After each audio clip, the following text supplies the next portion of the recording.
Hello everybody. There was an interesting email I got today from my school, my law school, here in beautiful Malibu, California. And this is about the third time I've gotten this email. And they want to know things about law school experience that they can improve. And they made all these different promises. Oh, look, there's hundreds of prizes if you would just answer the survey questions. But I know that it doesn't matter what I say. They're not going to listen. I know this because what I'm saying has been said hundreds of times already. And so, and it's getting worse.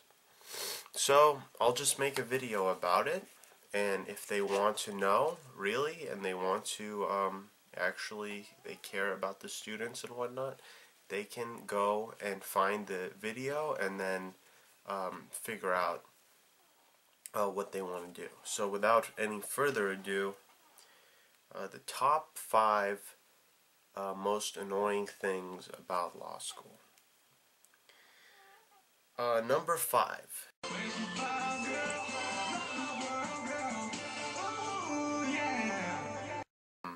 The kid in class who asks all these super difficult hypothetical questions that'll just never ever come up. It's like, dude, what's the point?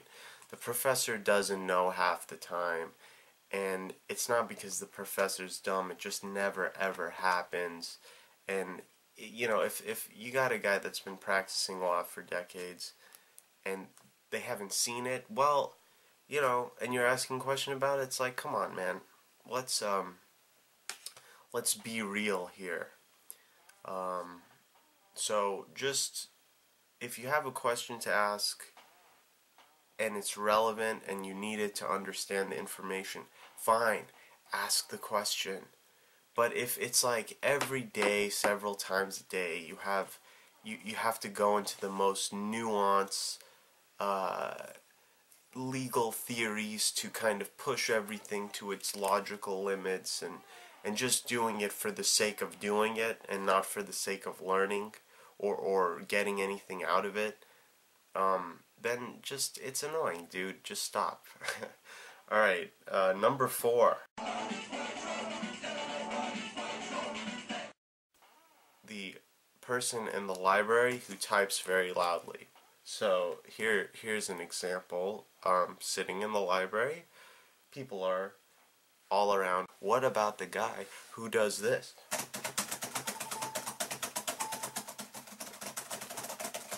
And they're just like, type those notes really fast and really quickly. And they just type so loudly, and it's kind of annoying sometimes. So that's number 4. Number 3.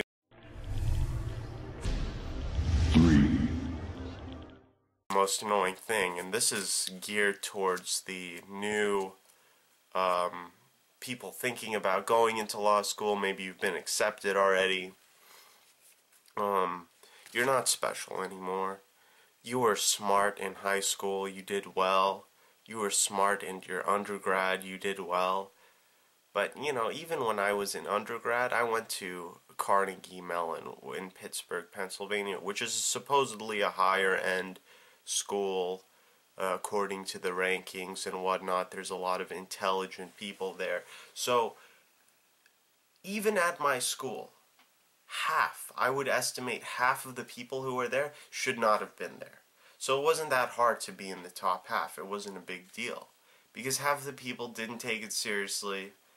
You know, it's not like groundbreaking stuff that they're teaching you. It's mostly common sense. I mean, if you read books in general, just like to read books about things you're interested in, like in economics, you'll get so much more out of it than paying $40,000 a year to be told basic stuff and not really taught to think for yourself, even on top of all that.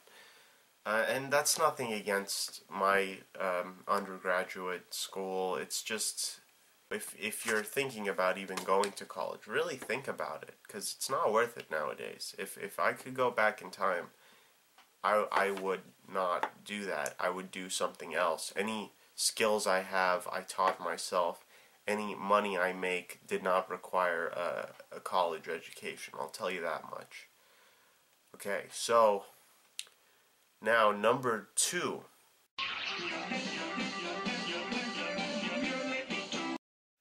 Which brings me to my second point, perfect segue. Number 2, it costs way too much to do law school.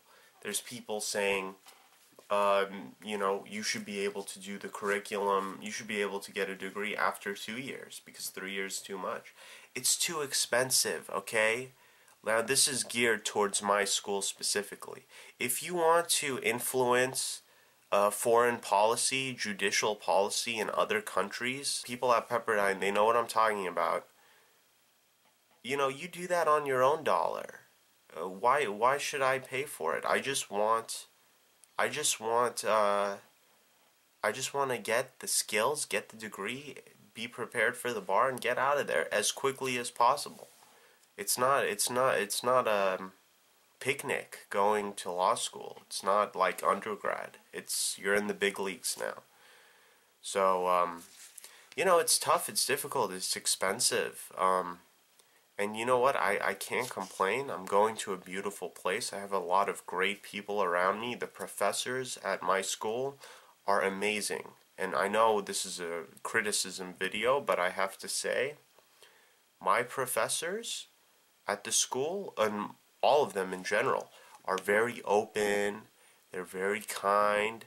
If you want to go talk to them, if you want to go to their house, if you want to grab lunch with them, they will work with you to do that, and they care about you, and they know your name, and you're not just a number, and that goes for everybody. Next, the number 1 most annoying thing about law school.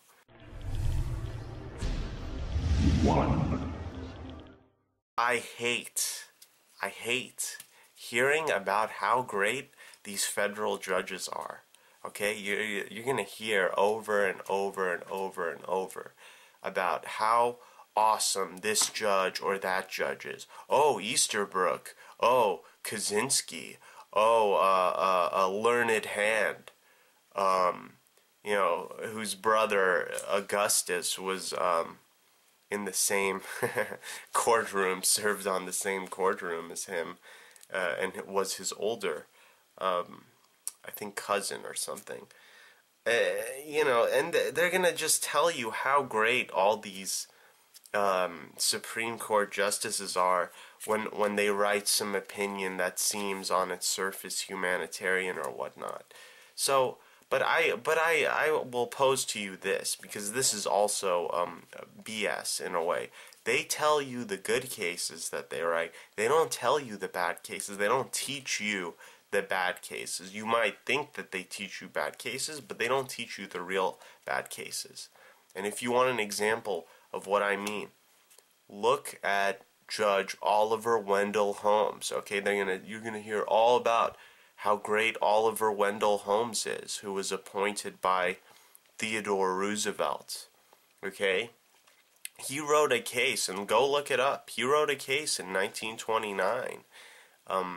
Where a woman was challenging the government. They forcibly sterilized her. It was a very ugly period in U.S. history when people like Margaret Sanger, who founded Planned Parenthood, by the way. It wasn't called Planned Parenthood back then, but it was called the Birth Control League.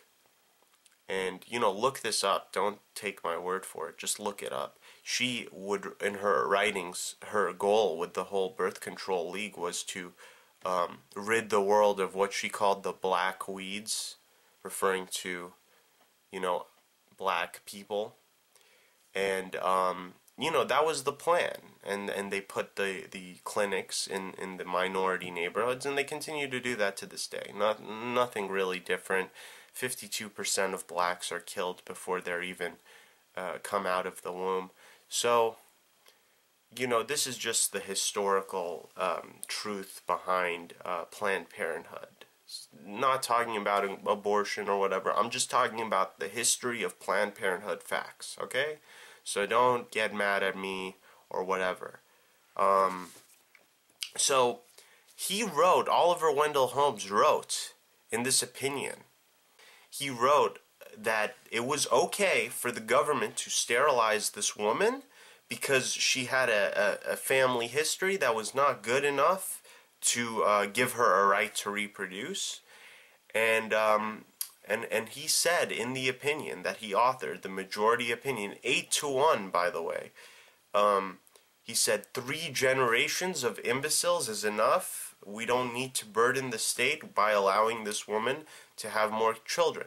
Now, this case was never overruled, and it's been cited thousands of times since then. Can you believe that?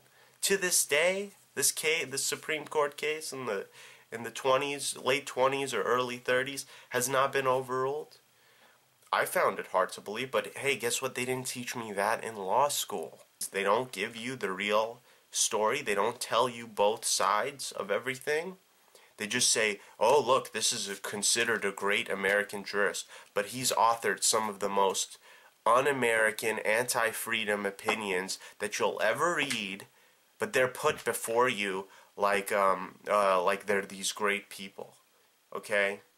So just always be skeptical when you listen to that. That always gets me angry, but yeah, that's the number one thing. You know, people who've worked for Kaczynski or Easterbrook, they say he's very rude. Kaczynski, they say, I've been told you're not allowed to look Kaczynski in the eyes. I mean, who does this guy think he is? How delusional do you have to be to treat other human beings that are working maybe for free for you and say, don't look me in the eyes? What is wrong with this person? This person seems like they're mentally ill and they should be in an institution rather than in a court of law as a referee, a supposedly neutral referee. Okay, so that's my rant. Please subscribe, like. I'm going to go over a myriad of things on this channel. We're going to go through some conspiracy research. We're going to go through current events. Please like, please subscribe, please comment if you have suggestions or anything. Hopefully this will be used to inspire others and just inspire others and get knowledge out there and have people make informed, good decisions with all the facts in their mind beforehand. So, with that said, thank you for watching. Bilderberger Eater out. Preconditioned to be on a mission. Get good grades, grow up, find a field, become proficient. Professional submission, respect this order prison. You're expected to invest in the expenses of tuition. They act like they're so giving, but the cost has slowly risen. And to pay it back, you break your back or laying it while stripping. This is what we're given. Ambition has an interest rate. Administration gets to pay, professors left to set the grade. It's time to set it straight, investigate and demonstrate. Tell your local MLA to sit on it and meditate. Take it as a down payment. I've made some profound statements. How can education amount to account payments? It's outrageous, paying double what the rate is. If it only had increased at the same rate as inflation. I'd love to get that piece of paper like my dad would tell me, but I can't take the path that the class they try to sell me. Why did no one tell me when I was just a type that to live I'd have to give up all my rights, and that I'd be in debt for the rest of my life, and that enlightenment would be raising the price?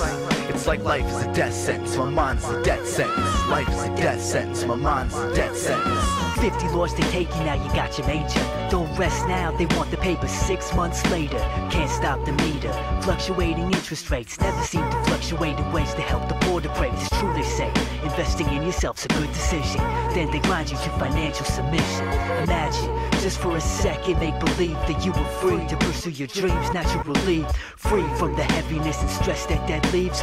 Free to build a future without bank-breaking schemes. Free yourself neglect like you're living correct now. Wake up from this dream and pay your debt. Life is a death sentence, my mind is a death sentence. Life is a death sentence, my mind is a death sentence. Life is a death sentence, my mind is a death sentence.